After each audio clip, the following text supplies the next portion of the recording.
আসসালামু আলাইকুম সুপ্রিয় দর্শক শ্রোতা, ভারতের পক্ষ থেকে মধ্যরাতে চালানো অপারেশন সিন্দুর যেই আক্রমণটি ভারত চালিয়েছে, সেই আক্রমণটির প্রেক্ষিতে পাকিস্তানের যে ক্ষয়ক্ষতির হিসাব ভারতের পক্ষ থেকে দেওয়া হচ্ছে, তার পক্ষান্তরে পাকিস্তানের পক্ষ থেকে মাত্র 5 মিনিটের মাথায় পাল্টা আক্রমণে ভারত যে ক্ষয়ক্ষতির সম্মুখীন হয়েছে সেটার পরিসংখ্যান কিন্তু ভারতের পক্ষ থেকে লুকানোর চেষ্টা করেছেন। আমরা যদি একটু পরিসংখ্যান দেখে আন্তর্জাতিক মিডিয়ায় যেই সংবাদগুলো প্রকাশিত হয়েছে, সেই সংবাদ অনুযায়ী আন্তর্জাতিক মিডিয়া বলছে ভারতের পক্ষ থেকে পাকিস্তানের 3টি জায়গায় 9টি পজিশনে আক্রমণ চালানো হয়েছে। পক্ষান্তরে পাকিস্তানের পক্ষ থেকে পাল্টা 5টি জায়গায় প্রায় 15টি লক্ষ্যবস্তুতে আক্রমণ করা হয়েছে। সেই আক্রমণে পাকিস্তান 15টি ব্যালিস্টিক ক্ষেপণাস্ত্র নিক্ষেপ করেছেন, পক্ষান্তরে ভারত মাত্র 9টি ক্ষেপণাস্ত্র নিক্ষেপ করেছেন পাকিস্তানে। অন্যদিকে যদি আমরা দেখি, একটি মসজিদ ধ্বংস করেছে ভারতের পক্ষ থেকে পাকিস্তানে। অন্যদিকে পাকিস্তান কি করেছেন, ভারতের একটি এয়ারবেস কিন্তু ধ্বংস করে দিয়েছেন। যদি আরেকটু পরিসংখ্যান দেখি, ভারত পাকিস্তানের এই যে 3টি জায়গায় 9টি লক্ষ্যবস্তুতে আক্রমণের ফলে ভারত বলছে যে পাকিস্তানের প্রায় 70 জন মানুষ নিহত হয়েছেন। অথচ আমরা দেখছি যে ভারতে পাকিস্তানের হামলায় ভারতীয় প্রায় 22 জন সোলজার নিহত হয়েছেন। সাধারণ যে নাগরিক সেটার হতাহত খুব একটা বেশি আমরা দেখছি না, মাত্র 3 জন। অন্যদিকে আমরা যদি দেখি, ভারতের প্রায় 15টি যুদ্ধবিমান ধ্বংস করেছে পাকিস্তান, 4টি ড্রোন ধ্বংস করেছে পাকিস্তান, 4টি হেলিকপ্টার ধ্বংস করেছে পাকিস্তান এই যে ভারতে যে হামলাটি চালিয়েছে।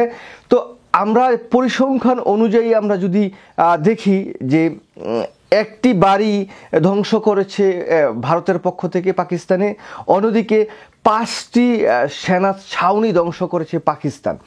তো নানা যে সমীকরণ সেটা আমরা কিন্তু দেখছি। পাকিস্তানের যে প্রধানমন্ত্রী শাহবাজ শরীফ তিনি কিন্তু বলছেন যে পাকিস্তানের শক্তিমত্তা যে কি সেটা ভারত ইতিমধ্যেই বুঝতে পেরেছে। এর আগের একটি ভিডিওতে বলেছিলাম যে ভারতীয় সোলজাররা কিন্তু সাদা পতাকা উত্তোলন করে যুদ্ধক্ষেত্র থেকে পালিয়ে যাচ্ছে।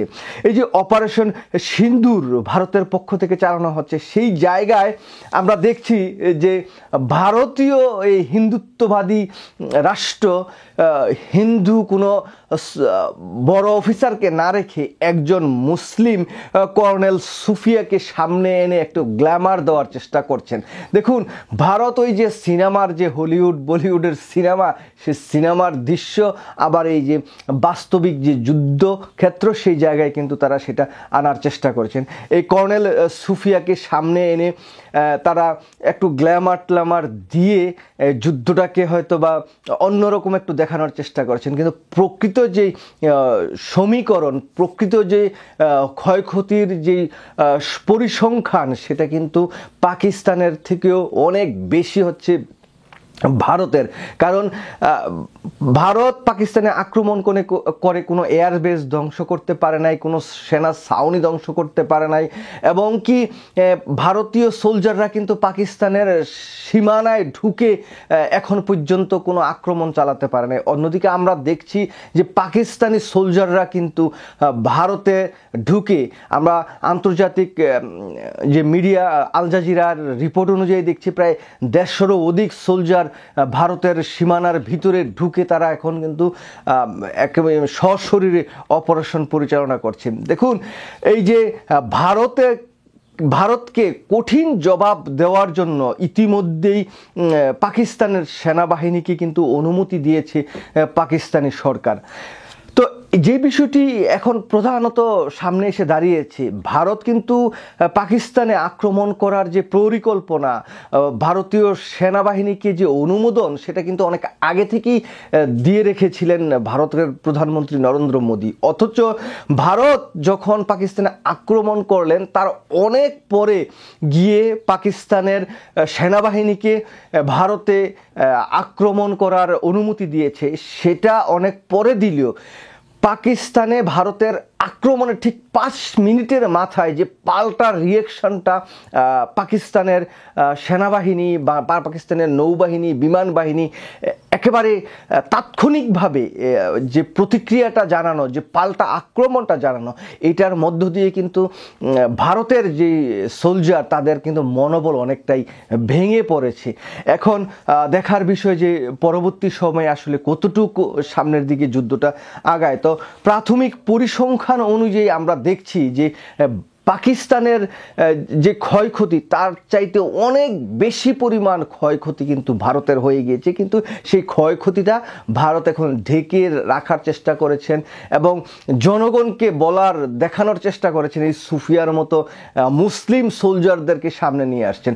দেখুন, ভারতের সোলজারদের মানে এই যে হিন্দু সোলজার বা অন্যান্য ধর্মাবলম্বী সোলজারদের ইমান এবং তাদের যে শক্তি সেটা যে কত দুর্বল সেটা এখন বোঝা যাচ্ছে এই সুফিয়াকে সামনে আনার জন্য। কারণ একজন মুসলিম সোলজারকে সামনে এগিয়ে দেওয়ার চেষ্টা করছেন এবং আন্তর্জাতিকভাবে দেখানোর চেষ্টা করছেন যে পাকিস্তানকে প্রতিহত করার জন্য ভারতীয় মুসলিম সোলজাররাও এখন সামনে এগিয়ে আসছেন। তারা এই যে অপারেশন সেটাকে কমান্ড করছেন।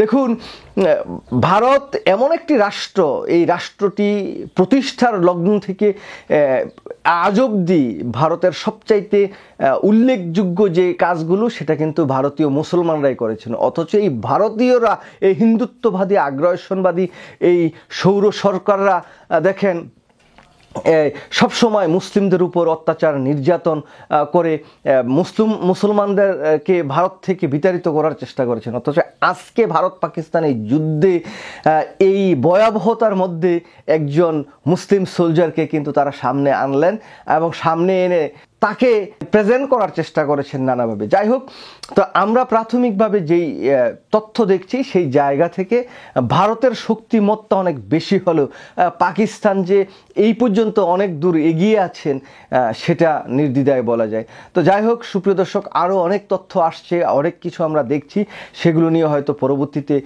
আরও ব্যাপকভাবে কথা বলা যাবে। সবাই ভালো থাকবেন। আল্লাহ হাফেজ। আসসালামু আলাইকুম।